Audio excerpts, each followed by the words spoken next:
오늘 하나님께서 우리에게 주신 말씀은 신약 빌립보서 2장 5절부터 11절까지 말씀입니다. 신약 319쪽에 있습니다.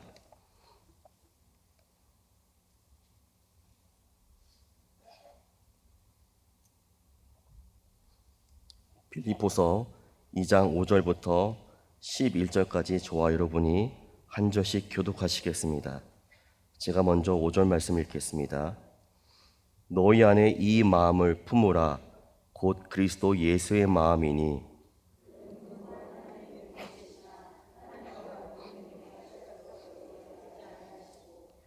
오히려 자기를 비워 종의 형체를 가지사 사람들과 같이 되셨고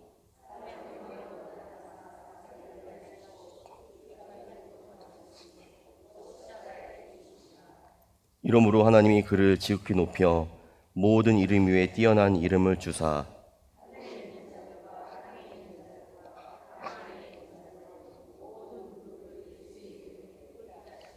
다 함께 읽겠습니다. 모든 입으로 예수 그리스도를 주라 시인하여 하나님 아버지께 영광을 돌리게 하셨느니라. 아멘. 어느 대학교 졸업식에서 노교수 한 분이 사회로 나가는 제자들에게 이렇게 말을 했습니다. 이제 위험한 바다에 배를 띄워서 항해를 떠난다는 것을 자네들은 이제 실감이 나나 알겠나라고 말을 했습니다. 그 말을 듣자 학생들은 모두 숙연해졌습니다. 졸업식이 끝난 뒤에 학생 한 명이 그 교수님께 가까이 와서 이렇게 말을 했습니다. 교수님, 위험한 바다를 향해서 출발하는 것은 사실입니다. 그러나 교수님 너무 걱정하지 마십시오 라고 하면서 주머니에서 이 성경책을 꺼내면서 이렇게 말을 했습니다. 위험한 바다에 막연하게 떠나는 것 같으나 저희들에게는 나침반이 있습니다 라고 말했다고 합니다. 우리 인생을 보통 어떻게 비유하냐면 광야로 비유합니다. 광야의 모습은 어떻습니까? 이 광야에서 길을 찾기란 너무 어렵습니다. 바람 위에서 쌓여진 모래 언덕이 흩어지면서 길을 없애기 때문에 매일매일 수시로 반하는 게 광야의 길입니다. 광야는 길이 없는 것이죠. 그래서 이 광야에서 생존하기 위해서는 가장 중요한 것 중에 하나가 무엇이냐면 바로 방향을 설정하는 나침반이 매우 중요합니다. 이 광야에서는 황궁과 집은 그렇게 중요하지 않습니다. 광야에서 가장 중요한 것은 생존입니다. 생존하기 위해서는 무엇이 필요합니까? 물도 필요하고 방향을 알려준 나침반이 매우 중요합니다. 이 광야에서 방향을 잃으면 죽게 되는 것이죠. 믿음에 있어서도 바로 방향이 중요합니다. 오늘 본문 가운데 우리가 이 방향을 알 수 있는데요. 이 믿음에서 방향은 무엇이냐면 우리가 예수님을 얼마큼 어떻게 이해하고 있는가, 바로 이 부분이 너무 중요하다는 것입니다. 우리는 근데 이런 이해를 먼저 하지 아니하고 무엇을 더 강조하냐면 우리의 열정을 더 강조합니다. 내가 예수님을 어떻게 믿고 있는지 나의 열정과 열심을 대단히 높게 평가하죠. 남을 평가할 때도 어떻게 평가하냐면 내가 눈에 보일 때 그 사람의 열심과 노력과 열정을 되게 높게 평가합니다. 그런데 그것은 오늘 본문 가운데 본질이 아님을 말해주고 있습니다. 열심과 열정은 그 다음입니다. 무엇이 중요하냐면 우리가 성경에서 말하는 예수님을 어떻게 이해하고 있는가, 정말 바르게 이해하고 있는가, 그것이 중요한 방향이라는 겁니다. 만약 그렇지 않게 되면 방향을 잃게 되면 우리의 모든 열심은 이 종교심으로 변해버립니다. 마치 똑같이 예수를 말하지만 타종에서 말하는 그러한 신들을 섬기는 열심과 별반 차이가 없는 것이죠. 문의는 우리가 교회를 다니지만 속 내용은 예수를 전혀 알지 못하고 있기 때문에 다른 종교심과 차이가 없다는 것입니다. 그래서 우리는 신앙생활에서 가장 중요한 게 뭐냐면 튜닝입니다. 튜닝을 어떻게 합니까? 피아노를 가지고 절대음을 가지고 악기를 맞춘 게 튜닝 아닙니까? 그런 의미에서 우리는 매일매일 삶 가운데 기도하고 말씀을 보는 이유가 무엇이냐면 내가 잘 가고 있나? 내가 바로 믿고 있나? 그래서 말씀을 통해서 내가 막연히 알고 있는 믿음과 내가 막연히 알고 있는 추상적인 예수님과 성경에 말하는 구체적이며 바른 예수님을 바로 조절하는 것입니다. 아, 내가 틀렸구나. 이게 중요한 것인데 이걸 놓치고 있었구나 하면서 내 자신을 바로 회개함으로 수정하는 과정이 바로 이 믿음의 과정이라고 할 수 있습니다. 오늘 대표적으로 두 가지를 나누려고 하는데요. 믿음에서 가장 오해되고 있는 것 중 잘못 이해되고 있는 게 두 가지인데 바로 능력과 보상의 문제입니다. 우리는 믿음에 있어서 믿음을 열심히 잘 믿으면 나에게 능력이 주어진다고 생각합니다. 내가 예수를 잘 믿으면 나에게 보상이 주어진다고 생각하죠. 오늘 본문 바로 이 믿음에 관한 얘기를 하고 있습니다. 성도 여러분, 정말 우리가 예수를 잘 믿으면 능력이 주어지는 것일까요? 우리가 말하고 있는 추구하는 능력과 바로 하나님이 말씀하신 능력에는 어떠한 차이가 있을까요? 철학자 리체는 이렇게 말했습니다. 인간 본성에는 바로 힘의 의지라는 본성이 있다고 합니다. 무엇을 말합니까? 인간은 본성적으로 권력을 추구하는 욕망이 있다는 겁니다. 또한 어거스틴이 이렇게 말했습니다. 인간의 본성은 타자를 지배하는 욕구가 있다. 인간은 권력지향적입니다. 왜 권력지향적이냐면 살면서 여러 가지 어려움을 겪게 됩니다. 여러 가지 두려운 걸 많이 겪게 되죠. 인간이 제일 두려워하는 게 무엇이냐면 예측 불가능한 상황입니다. 인간이 제일 힘들어하는 게 통제 불가능한 상황을 제일 싫어한다고 합니다. 그래서 우리는 종교, 사회, 문화 모든 영역에서 힘을 축적해서 그 힘을 가지고 타자를 지배하려고 한다는 것입니다. 그래야 무엇인가 안정을 누리기 때문에 그렇다는 것이죠. 이 타자를 지배하는 욕구를 뭐라고 하냐면 우리는 능력이라고 말합니다. 우리 여러분이 잘 아시는 것 중에 이런 말씀 있지 않습니까? 우리 잘 암송하는 건데 제가 교학교 다닐 때도 많이 암송했던 것 같습니다. 특히 이제 공부하는 시절에 이 말씀을 많이 암송했는데요. 이 빌립보서 4장 13절입니다.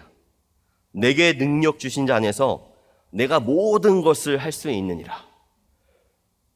이걸 매번 암송했습니다. 신전은 약간의 미신도 있었는데 믿음이 너무 연약한지라 시험을 보게 되면 기도를 먼저 한 다음에 시험지에 십자가를 그리고 이 말씀을 암송하면서 더 문제를 풀면 더 잘 풀 거라는 기대가 있었습니다. 그런데 결과적으로는 엉망진창이었습니다.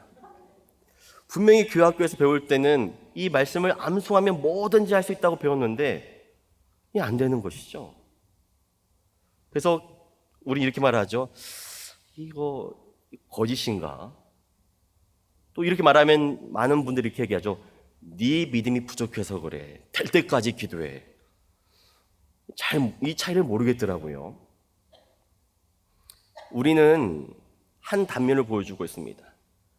우리가 예수를 믿는 근본적인 이유와 원인은 어쩌면 능력입니다.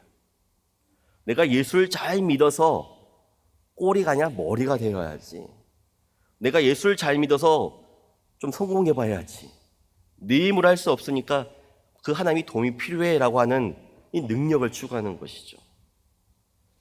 이 능력을 추구하는 삶은 언제나 실패와 좌절과 믿음에 대한 의심이 생깁니다. 하나님이 살아계신다면 이럴 수가 없는데 라고 하는 의심이 생기죠. 그렇다면 우리 한번 도대체 하나님께서 말씀하시는 그 능력은 무엇일까? 이 성경적인 정의가 필요하다는 것입니다. 오늘 본문 가운데 그 능력에 대해서 이렇게 정의하시는데요. 그는 근본 하나님의 본체시나 하나님과 동등됨을 취할 것으로 여기지 아니하시고 오히려 자기를 비워 종의 형체를 가지사 사람들과 같이 되셨고 사람의 모양으로 나타나사 자기를 낮추시고 죽기까지 복종하셨으니 고 십자가의 죽으심이라. 이 말씀이 예수님이 추구하는 능력의 의미라고 우리에게 말해주고 있다는 것입니다. 아니요, 이게 어떻게 능력입니까? 우리가 생각한 능력은 무엇인가 얻어지는 것입니다. 플러스가 되는 것이죠. 근데 오늘 예수님이 추구하는 능력은 마이너스고 점점 없어지는 겁니다. 자기 비하죠. 근데 예수님 이게 능력이라 말합니다.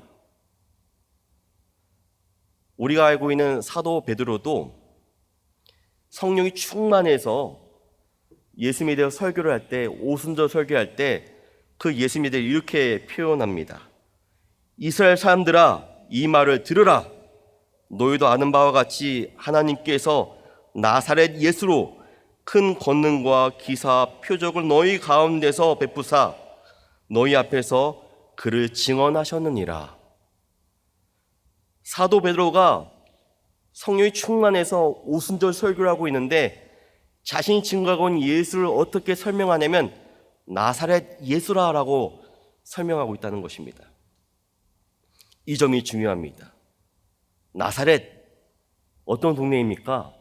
빈민가입니다. 예수님은 이 빈민가에서 출생했고 자랐습니다. 분당이 아닌 거죠. 빈민가입니다. 또한 그 예수님께서는 목수였습니다.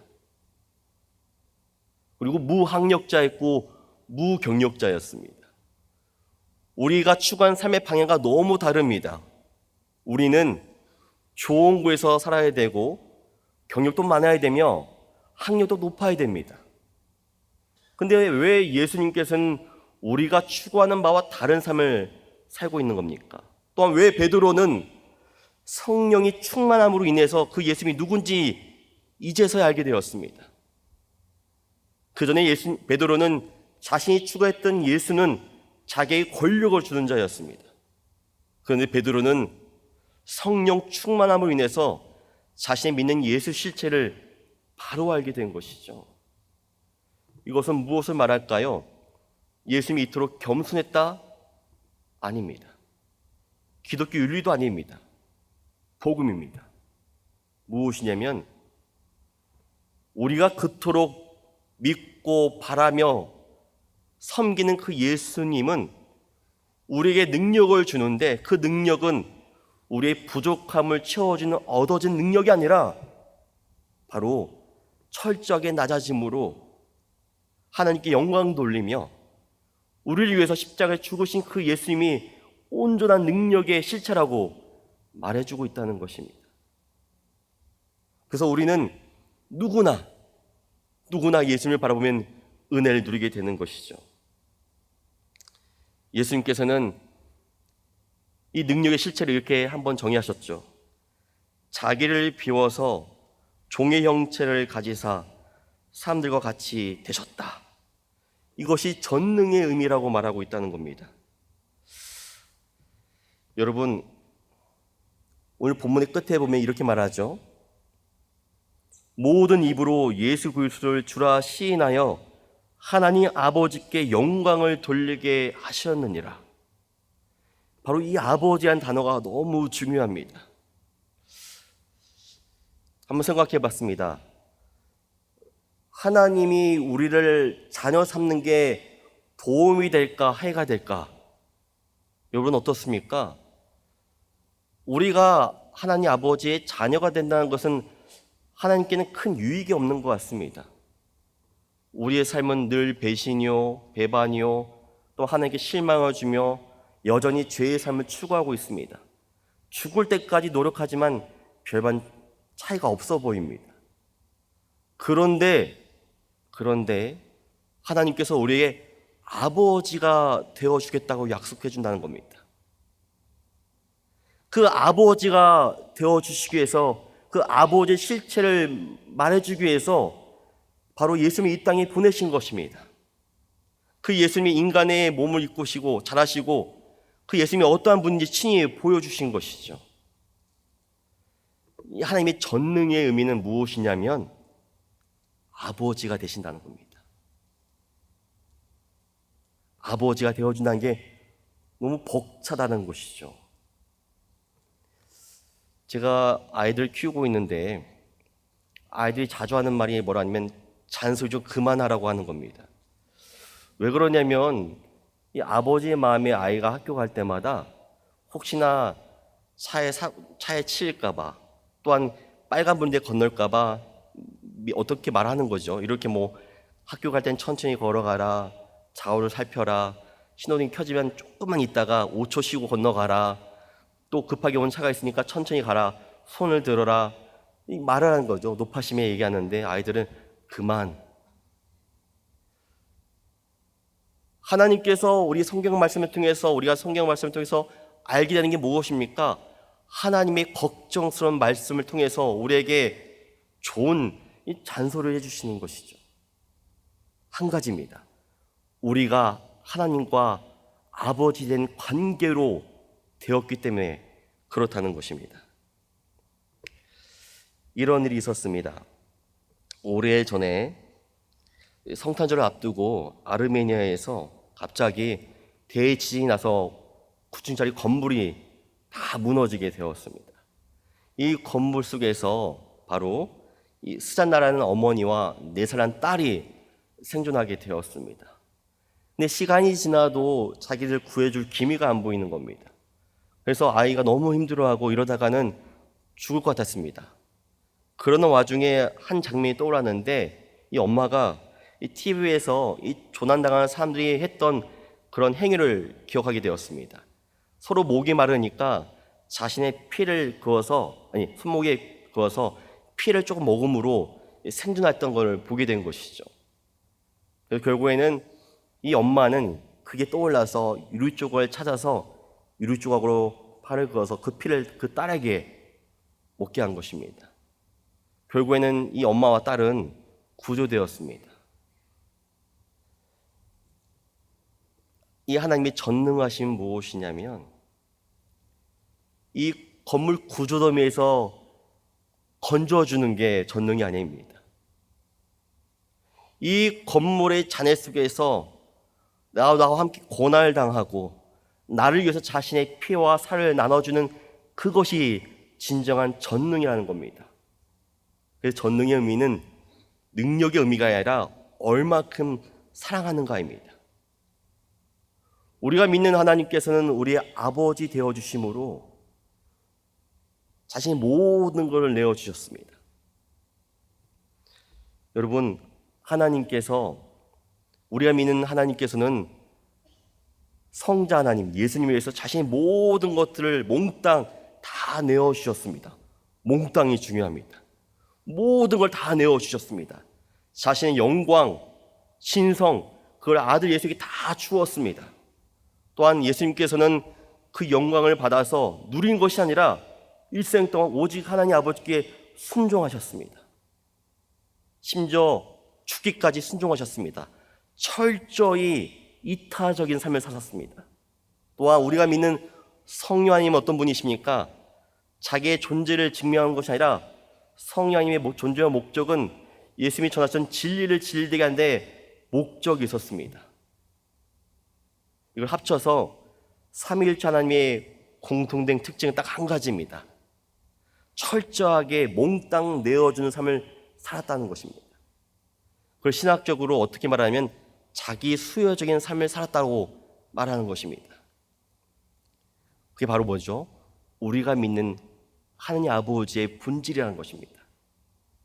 그러므로 우리가 정말로 하나님을 잘 믿게 된다면 어떤 삶을 살 수밖에 없냐면 그 하나님의 사랑을 알기 때문에 철저하게 자기 수요적인 삶을 살 수밖에 없다는 것입니다. 그게 전능입니다. 우리가 정말 예수님을 잘 믿게 되면 어떻게 됩니까? 그런 삶을 살게 되는 것이죠. 이번 주에 담임 목사님께서 황금률을 설교하셨죠.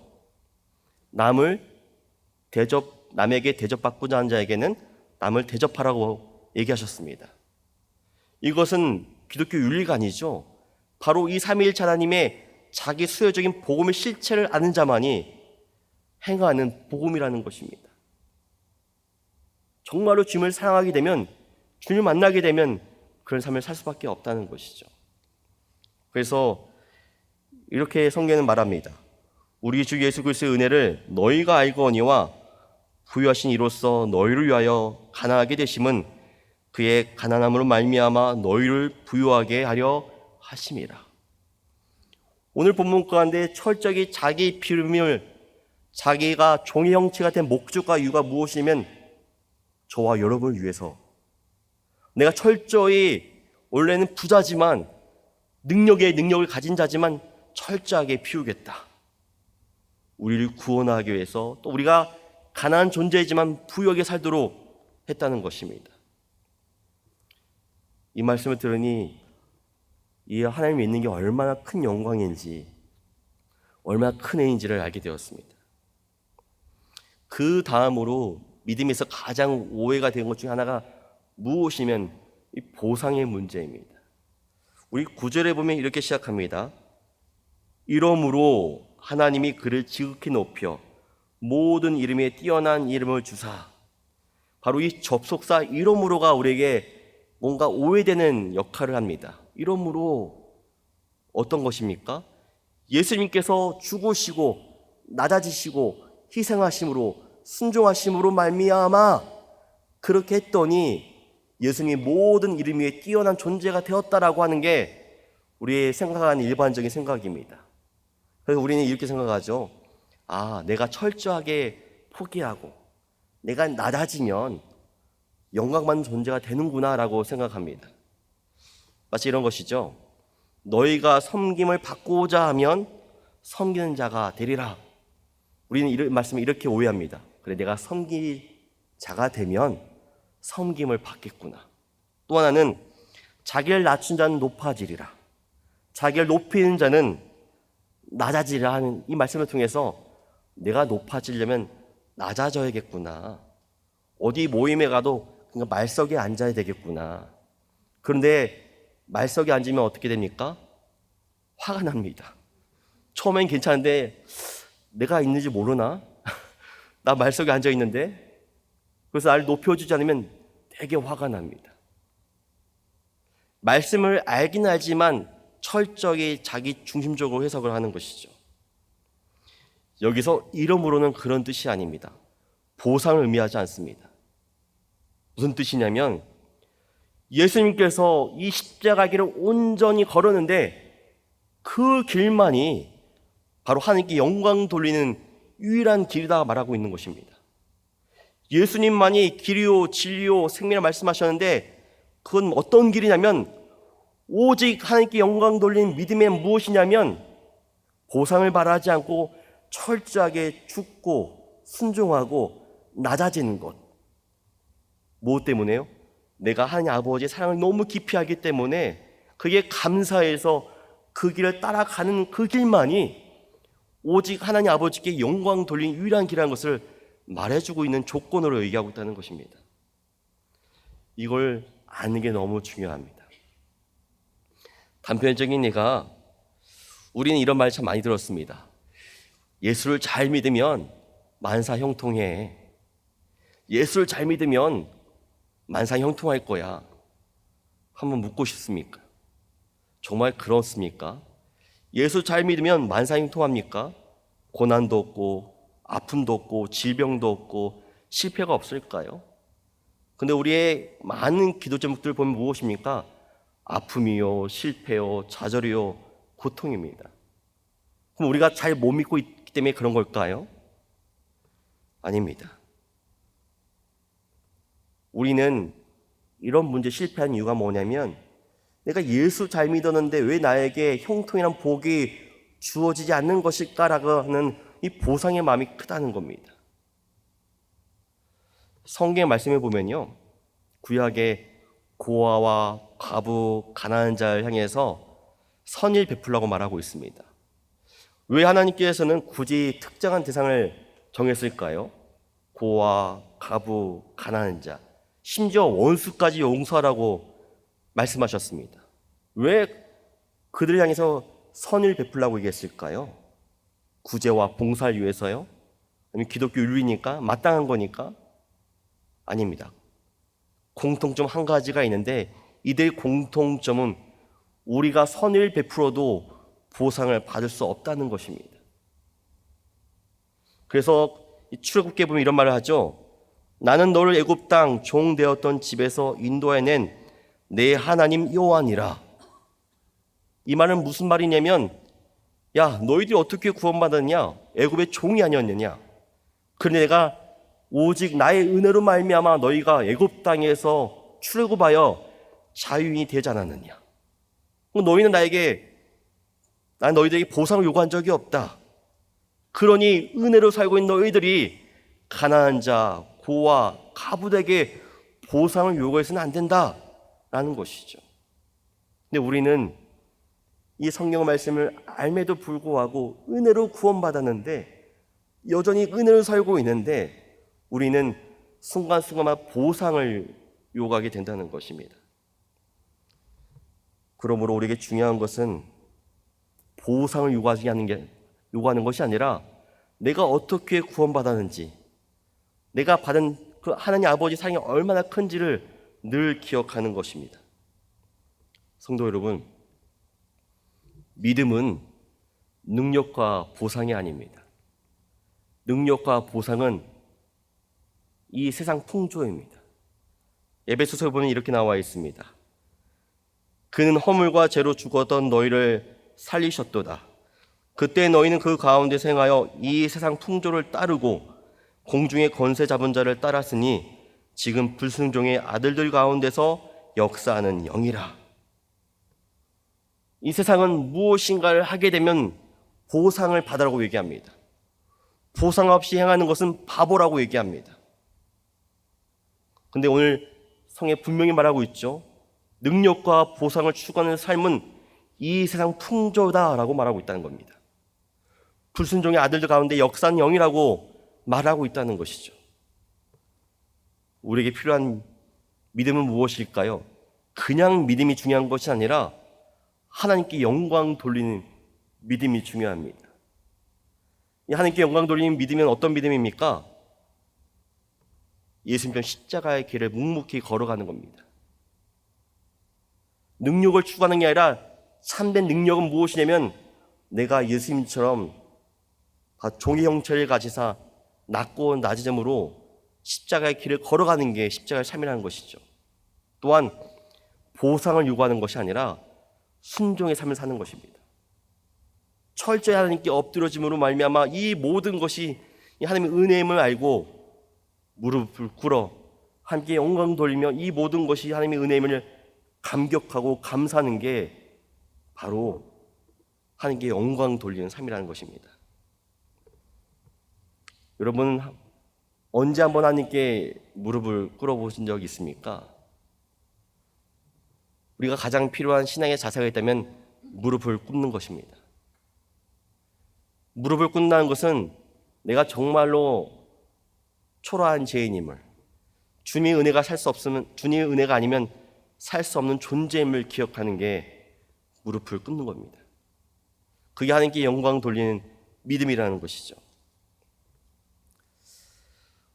이런 얘기가 있었습니다. 어느 날 저녁에 엄마가 저녁 준비를 하고 있는데 어린 아들이 부엌으로 와서 엄마에게 자기가 쓴 글을 내밀었습니다. 엄마는 앞치마에 손을 닦은 후에 종이를 읽었습니다. 거기엔 이렇게 적혀 있었습니다.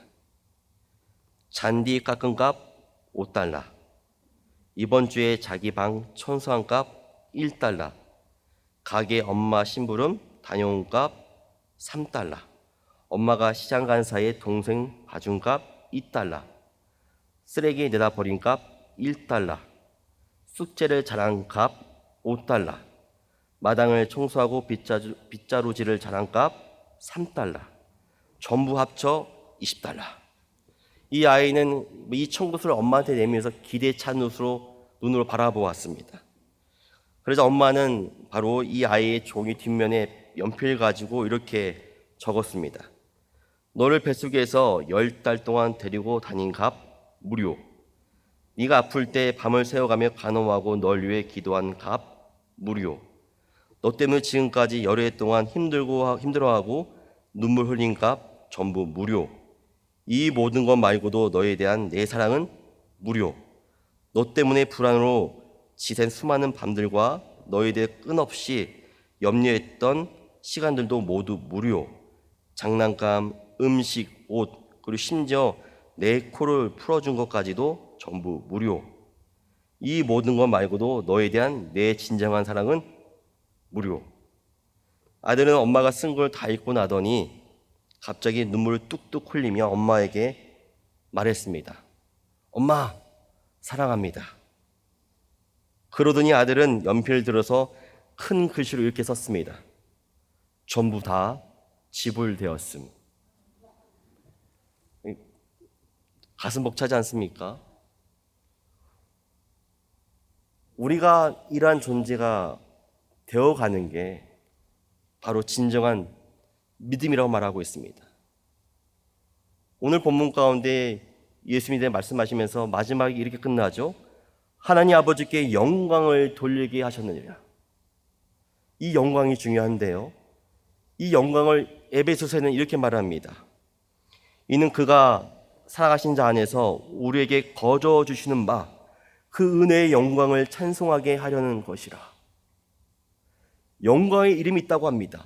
우리가 하나님 아버지께 영광을 돌리는 게 중요한데 그 영광은 은혜의 영광이라 말하고 있다는 것이죠. 이유가 딱 한 가지입니다. 여러분 구약에 보면 야곱을 기억하시죠? 야곱이 형 에서 만나기 전에 약복강 나라를 씨름합니다. 하나님과 씨름하죠. 결국에는 이 씨름 가운데 하나님께서 야곱의 허벅지 관절을 부러뜨리십니다. 그렇게 말하죠. 야곱아, 네가 이겼다 라고 말합니다. 여러분 이 말씀을 어떻게 생각하십니까? 도대체 야곱이 어떻게 했길래 하나님이 이겼을까요?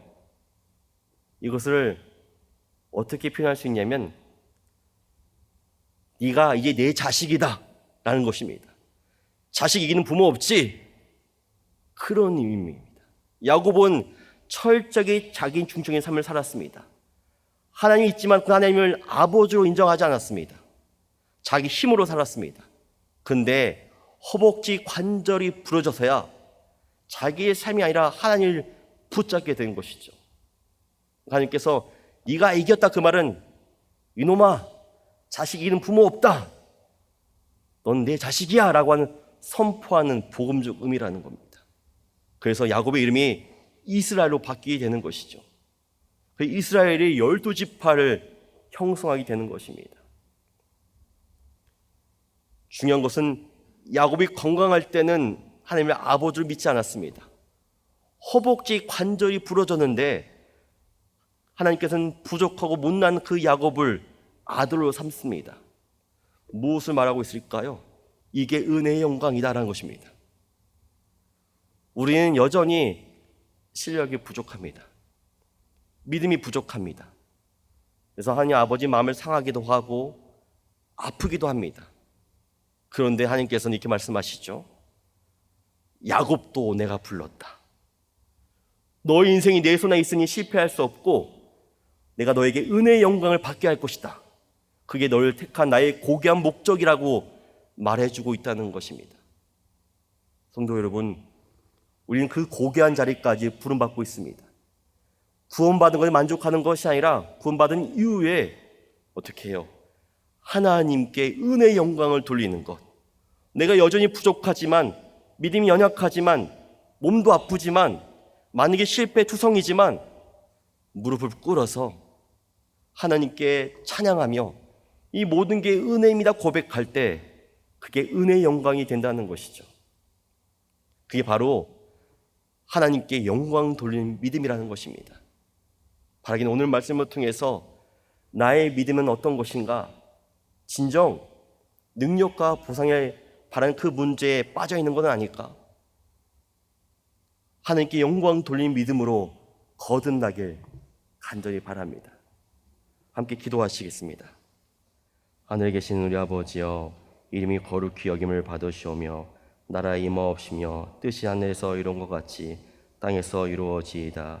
오늘날 우리에게 유용한 양식을 주옵시고 우리가 우리에게 죄 지은 자를 사하여 준 것 같이 우리의 죄를 사하여 주옵시고 우리를 시험에 들게 하지 마옵시고 다만 악에서 구하옵소서. 대개 나라와 권세 영광이 아버지께 영원히 있사옵나이다. 아멘.